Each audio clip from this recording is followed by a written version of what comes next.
Hey guys, I'm Sarah and it is my husband's birthday today. He wanted something that wasn't a cake. He didn't feel like a cake. And so he was sort of thinking, just have chips and dip or something. I said, you can't put candles on that. And then I remembered I had seen something. This came off the Chelsea Sugar website and it is a giant cookie. A giant chocolate chip cookie that's like the size of a cake. And after thinking for all of a millisecond, he decided that yes, that is a good option. So we're going to start off with 150 grams of butter, softened. I'm just going to use cheapy table spread. Yep, so we need 1/4 cup of sugar, 3/4 of a cup of brown sugar.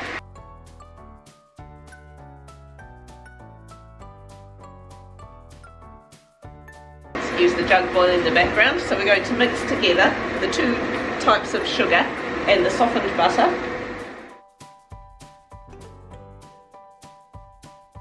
Into that we are adding 1 egg and 2 teaspoons of vanilla essence. I just use the imitation stuff. So we mix them together.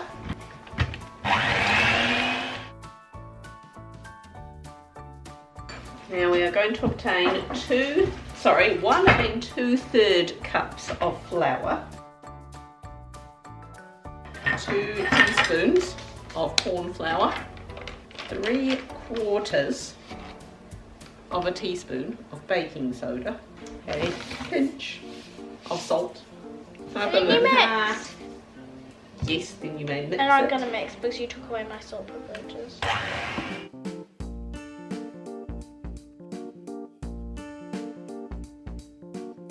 The recipe says 250 grams of chocolate. You know, when I say the recipe says, that's almost a guarantee that I'm potentially gonna go a bit overboard. Oh my god. So I've got some white chocolate and some milk chocolate compound buttons, just the pan ones. There's 400 grams in a pack, so I'm not gonna I think that'd be a bit much if we did all of it. Be a bit much. But you can give the rest to me, So, don't worry.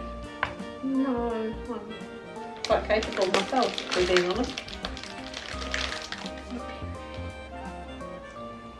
I'm just going to go by eye here. I'm going to put 150 grams. Clint is a big fan of white chocolate, so I'm going to go pretty heavy with the white chocolate. Do about 150 grams of these, and then I'll just mix them in and see what it looks like. Oh, I have my first cook.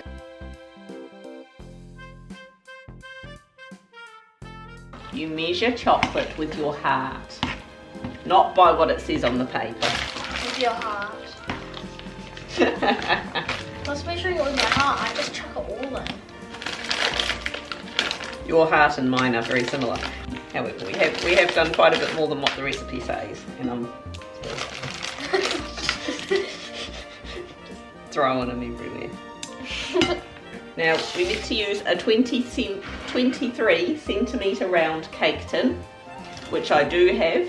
I wasn't sure if I was meant to line it, but I am doing, just because all the non-stickiness of this is kind of wearing off, and you know, I need to replace some of my cake tins, to be honest.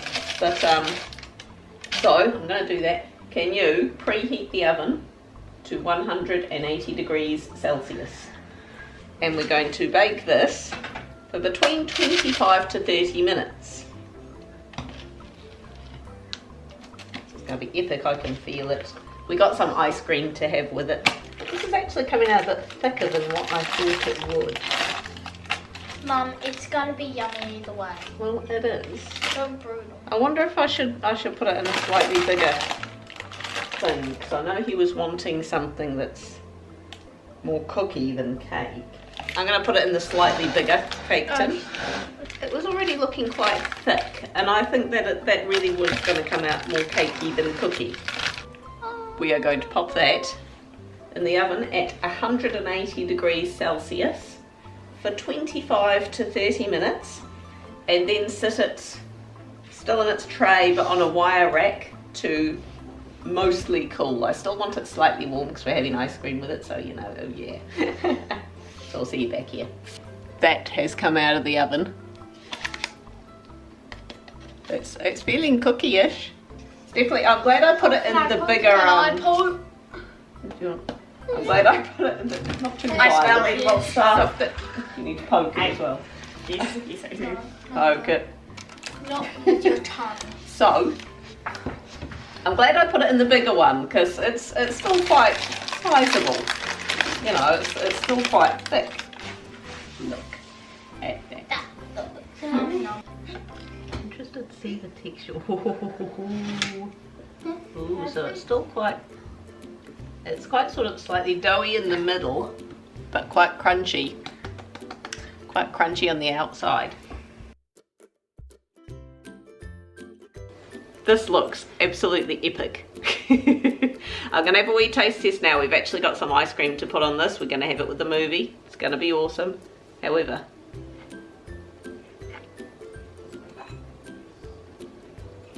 it is yummy. I'm trying to decide. I mean, it does taste like a bicky, doesn't it? Yeah. A normal bicky just. It's big. almost disturbing. It does taste like a cookie. My input is that it looks wrong. You guys It's- eating biscuit with forks. Like, Yeah, that's right. that is really yummy though. It's definitely got the biscuit flavour to it. I mean, it is crunchy on top. It is soft in the middle. If anything, it's a little bit, I mean, it is slightly cakey because it is, you know, it's quite thick, and I'm quite glad I chose to do it in a bigger dish. I'm having a taste. But that is yummy, definitely. What do you reckon, Aston? Same as you. It's like a cookie, just bigger sized. Which Yum. is the This is objective. awesome. This way, you can even just say, I only ate one biscuit. That is as good a reason as any to make this. So, hit like, leave a comment down below, and we'll catch you next week. Bye. And I'm grabbing my own spoon since. Well, do I want chopsticks? No, I don't want chopsticks. No, you don't want chopsticks. Can I leave that in the video? What? You're asking for chopsticks. Yeah, of course you can. Why not? Weird.